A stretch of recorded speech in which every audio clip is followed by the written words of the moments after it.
Thank you for plugging into this Family Life News podcast, streaming issues-driven, family-focused news.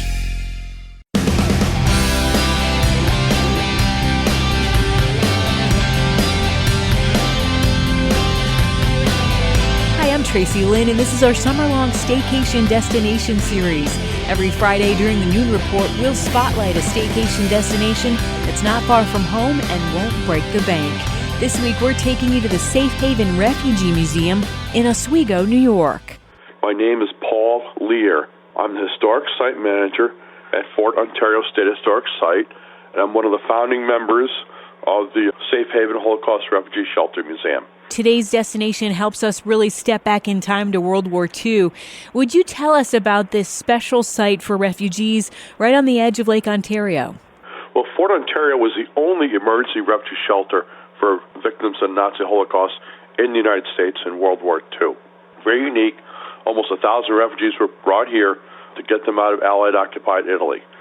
The shelter was intended to induce our allies to convince them that the United States is serious about the rescue and relief of Jews. Today we have refugees coming to the U.S. from Ukraine and Afghanistan. So how long were the Jewish refugees here, and did they get help from the community members or the government to stay alive? Well, the refugees, for the most part, were here for 18 and a half months. Some left early. Some of the Yugoslavs went back to Yugoslavia early in the summer of 1945. They were here for 18 and a half months for the most part. Our government set up the shelter, but did the absolute bare minimum to maintain it. Refugees were supposed to work the shelter and staff it, and they relied on community groups, especially Jewish groups and others, like the National Refugee Service, to help subsist them, to give them all the greater amenities of life. They would do basic health care, basic emergency dental care, but it was up to the community and other groups from around the country to help the refugees. So the shelter at the time was actually large enough to house all of those folks? Yes, the shelter was actually an Army camp. It was a special unit training post in World War II. It was built for about 2,000 men. There were about 1,000 refugees here, so they had plenty of room for everyone. And they lived in the typical Army two-story dormitory buildings, 1.5-story kitchen mess rooms, and some of the older brick Army post buildings from the early 20th century. There was plenty of room for everyone. They're spread out over about 75 to 80 acres on the military reservation. Okay, so it's a sprawling facility. I'm guessing that visitors can see an area that was set up kind of like their housing situation. What else can they see? In the museum, they can see a lot of artifacts and stories and a lot of great photographs on individual refugees. So many of them went home to Yugoslavia and Italy. Do we know anything about their descendants? Or maybe you want to share a story about one of those refugees? Well, sure. While some of the refugees went back, the majority were allowed to stay in the United States. Over 200 had families in the United States already, and in the high 20s had relatives, sons in the United States military. So they had a real group here that was ready for them when they arrived.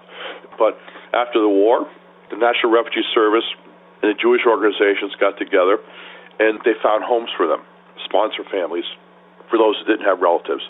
They went all over the United States.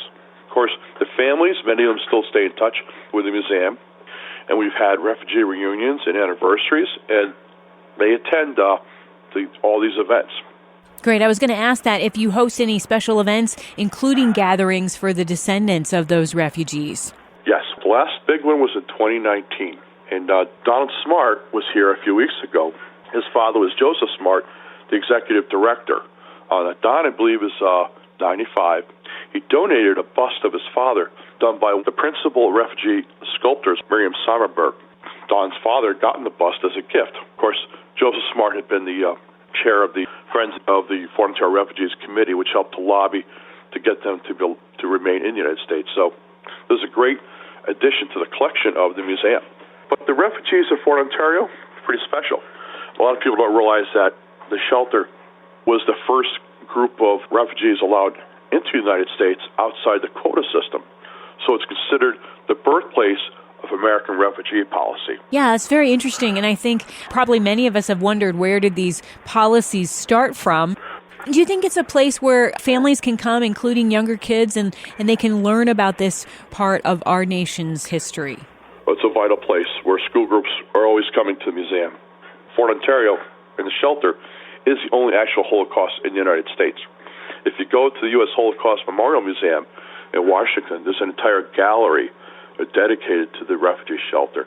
And in fact, the iconic exhibit in the museum in Washington is a section of the barbed wire fence that stood at Fort Ontario.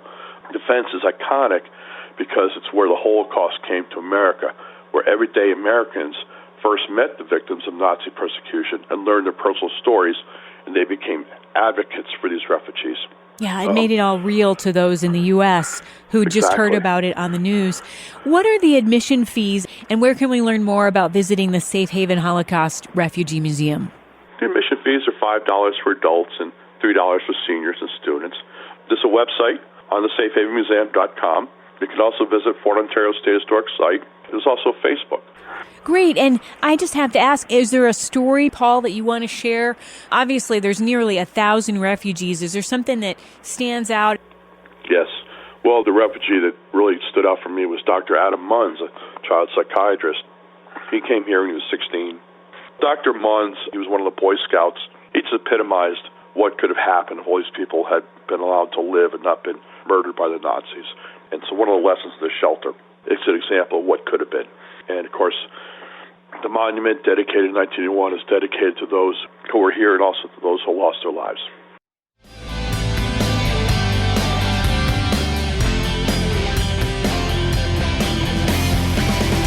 We hope you've enjoyed coming along on our staycation destination. You can hear all the podcasts online. Join us next week as we visit the Elliott Ness Museum in Coudersport, Pennsylvania.